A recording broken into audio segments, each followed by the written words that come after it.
नाम अनेक है। भारत बोलो तभी समझ में आएगा, इंडिया बोलो तभी समझ में आएगा, हिंदुस्तान बोलो तभी समझ में आएगा। चीज एक है नाम।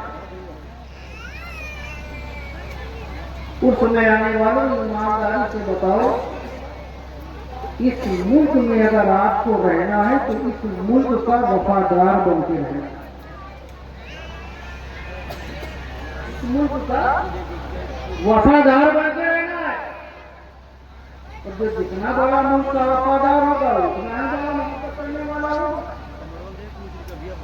इस मुल्क में रहने के लिए मुल्क के कानून को फॉलो करना पड़ेगा, मुल्क की अदालतों को मानना पड़ेगा, मुल्क का हर कानून आपको फॉलो करना पड़ेगा।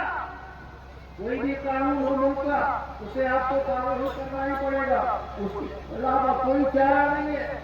मुल्क का अपना एक उसूल है, अपना एक दस्तूर है, जिस दस्तूर के मुताबिक आपको यहाँ जिंदगी गुजारनी है, उससे अलग नहीं रह सकते। अलग जाने की कोशिश करोगे तो फिर तबाही और बर्बादी की पुत्र बन जाएगी। इस मुल्क में हम जहाँ हैं, यहाँ रहना है तो इस मुल्क के कानून को पालन करना है। आप और बखूबी जानते हो कि जिस मुल्क में हम और आप हैं, उस मुल्क की एक सरहद भी है। उस मुल्क की एक सरहद भी है, जहाँ 24 घंटा हमारे घर का नौजवान राइफल लेकर खड़ा, हालात कैसे भी हो, टेम्परेचर कैसा भी हो, बर्फ गिर रही हो, आग बरस रही हो, पानी बरस रहा हो, लेकिन वो 24 घंटा वहां राइफल लेकर खड़ा है। जो आज हमारी सरहद से जाग रहा है, यही वजह है कि पूरा हिंदुस्तान मीठी नींद सो रहा है, मीठी नींद सो रहा है। सरहद पर खड़ा आदमी रातों दिन ड्यूटी कर रहा है। क्यों? इसलिए कि कोई इधर से इधर ना आए और ना इधर से कोई उधर जाए, उधर से इधर भी कोई ना आए, इधर से उधर भी कोई ना जाने पाए। अगर इधर से उधर गया तो उसके खड़े रहने का मकसद चौथ हो जाएगा, और अगर उधर से इधर भी कोई आएगा तब भी मकसद चौथ हो जाएगा। और अगर कोई अनलीगली इस सरहद को पार करके उधर निकलने की कोशिश करेगा तो वो नौजवान, हमारे घर का बेटा, हमारे घर का भाई, हमारा घर का, हमारे रिश्तेदारों में से कोई होगा, राइफल उठाएगा और राइफल उठाने के बाद वो गोली चलाएगा। या तो गोली सीने पे लगेगी, या तो गोली पीठ पे लगेगी, गोली खाकर वही ढेर हो जाएगा। और सुबह मीडिया लिखेगा, देखो एक सरहद से मारने वाला जा रहा था, एक आतंकवादी मारा गया, एक सरहद पार करने वाला मारा गया, मुल्क से गद्दारी करने वाला मारा गया। अब जरा सोचो मुसलमानों, एक मुल्क की सरहद है, अगर उसे अनलीगली तौर पर क्रॉस करने की कोशिश करोगे तो तुम्हें जान से हाथ धोना पड़ेगा। तो जब मुल्क की एक सरहद है तो बताओ, मुस्तफा के दीन की कोई हद नहीं है क्या? मुस्तफा के दीन की कोई सरहद नहीं है क्या? कोई हद नहीं है। जब चाहो जमाओ, तुम्हारी मर्जी है शराब पीते रहो, तुम्हारी मर्जी है जरा करते रहो, तुम्हारी मर्जी है झूठ बोलते रहो, तुम्हारी मर्जी है गिबत करते रहो, तुम्हारी मर्जी है चोरी करते रहो। नहीं, मुस्तफा की शरीयत की भी हद है, उस हद में रहो ताकि तुम्हारी दुनिया भी समझ जाए और आखिरत भी समझे।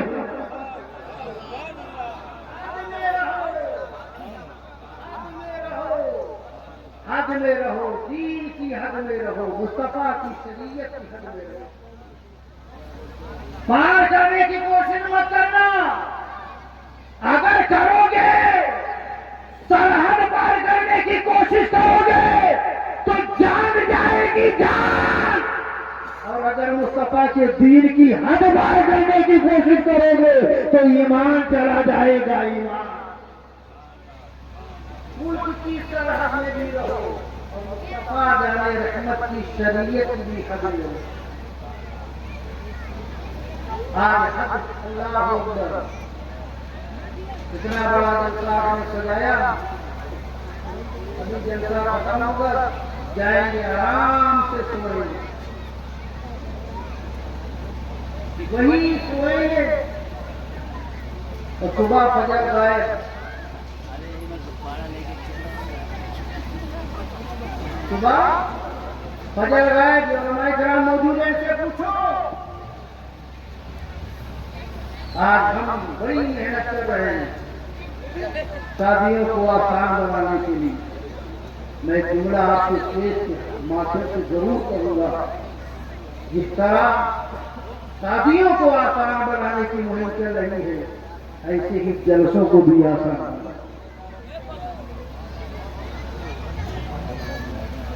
जलसों को भी फजूल खर्ची से बचाओ। जो रकम आपके पास है उसे मदरसे में लगाओ, उसे मस्जिदों में लगाओ।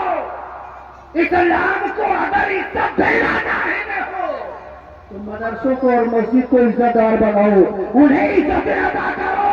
अपने माल से उन्हें मानव बनाओ। तुम्हारे गांव की मस्जिद है और मदरसे अगर समझते नजर आएंगे तो पूरा इलाका तुम्हारे गांव से दीन को हासिल करता। जरूरत इस बात की है कि हम इस्लाम की तालीमात को, इस्लाम के रसूल को, नबी रहमत सल्लल्लाहु अलैहि वसल्लम के दीन को सीखें, कोशिश भी करें, दूसरों को भी बताएं और इस्लाम का पैगाम दूसरों तक पहुंचाते रहें। और ये जरूरी है कि जलसा करो।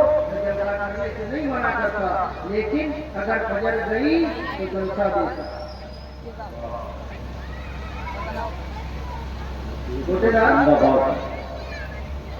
अगर फजर गई तो 1.5 क्विंटल पकड़ा गया। ये मछलियां, ये चावल, ये रोटी सब गई। जलसा भी सुनो, सुबह फजर की नमाज भी पढ़ो। एक जुमला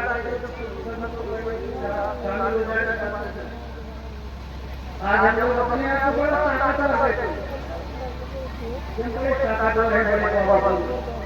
जिसको चाहे उसे पटक दे, जो बदन चाहे उठाकर फेंक दे। मगर एक जुमला मैं कहूंगा, ताकतवर वो नहीं है जो अपने से ज्यादा वजन उठा के फेंक दे। ताकतवर वो नहीं है जो अपने से ज्यादा वजन उठाकर फेंक दे। ताकतवर वो है जो फजर के वक्त अपने बदन से कम्बल हटा के फेंक दे। जो कम्बल हटा दे, जो कम्बल हटा के अल्लाह की बारगाह की जानिब निकल पड़े, समझ लो वो ताकतवर है। तेरे बदन की ताकत ये माने नहीं रखती है, ईमान की ताकत ये माने रखती है। ईमान की ताकत को मजबूत बनाओ, ईमान की ताकत को मजबूत बनाओ।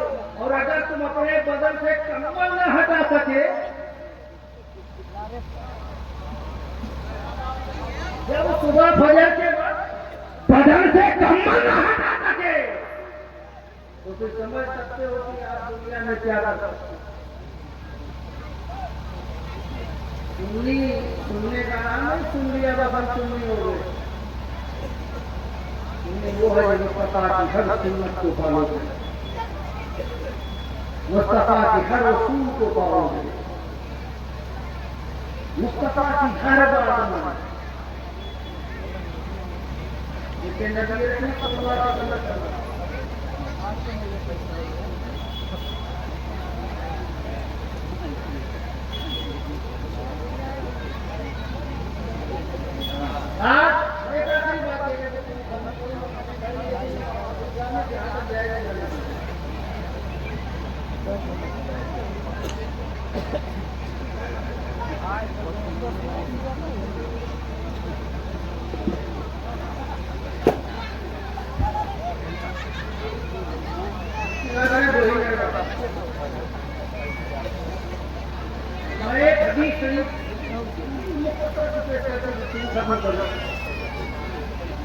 आका ने क्या फरमाया, सलात में चाहो जन्नत, नमाज जन्नत की। बोलो ना यार, बोलो थोड़ा सा, बोलो जन्नत की प्रधान जी, बोलो यार। इतनी दूर बैठे तो हमें तक आवाज है।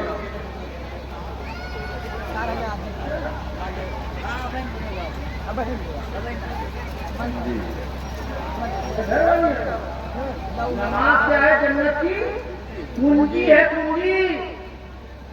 बगैर इस कुंजी के जन्नत से लगा हुआ ताला नहीं खुलेगा। कुंजी आपने देखी है, कुंजी आपने देखी? कुंजी में कुछ कट होते हैं, दंडाने होते हैं, होते हैं कि नहीं? चाबी में कुछ कट होते हैं, दंडाने होते हैं, और उतने ही कट होते हैं जितने ताले के अंदर नरे होती है। जितने ताले के अंदर नरे होती है, अलग अलग चाबी, अलग अलग कट, कोई 2 कट वाली है, कोई 3 कट वाली, कोई 4, कोई 5 कट वाली, अलग अलग कट वाली चाबी है। रसूल ने फरमाया नमाज जन्नत की कुंजी है, कुंजी। तकरीबे कायम के लिए मैं कह दूं, शायद जिस कुंजी की बात मुस्तफा जाने रहमत फरमा रहे हैं, उस कुंजी में भी शायद कट हो। जिंदाबाद। उस कुंजी में भी कट हो, और कितने होंगे मेरे ख्याल से 5।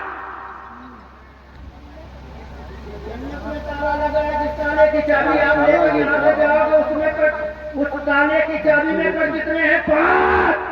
पहले कट का नाम है फजर की नमाज,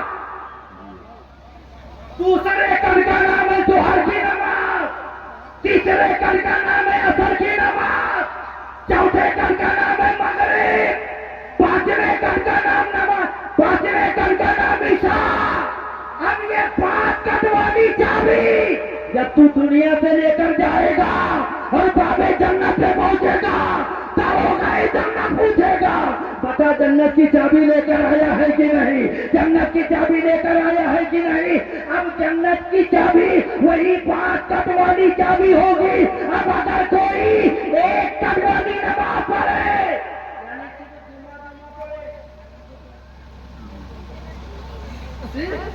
जुमा पड़े, तो जन्नत की चाबी में तो कट 5 है, 1 कट से वो ताला खुलेगा नहीं।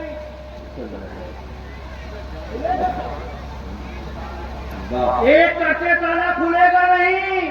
अब जब 1 कट से ताला नहीं खुलेगा तो सिर्फ हफ्ते वाले नमाजी न बनो, 5 वक्त नमाजी बन जाओ।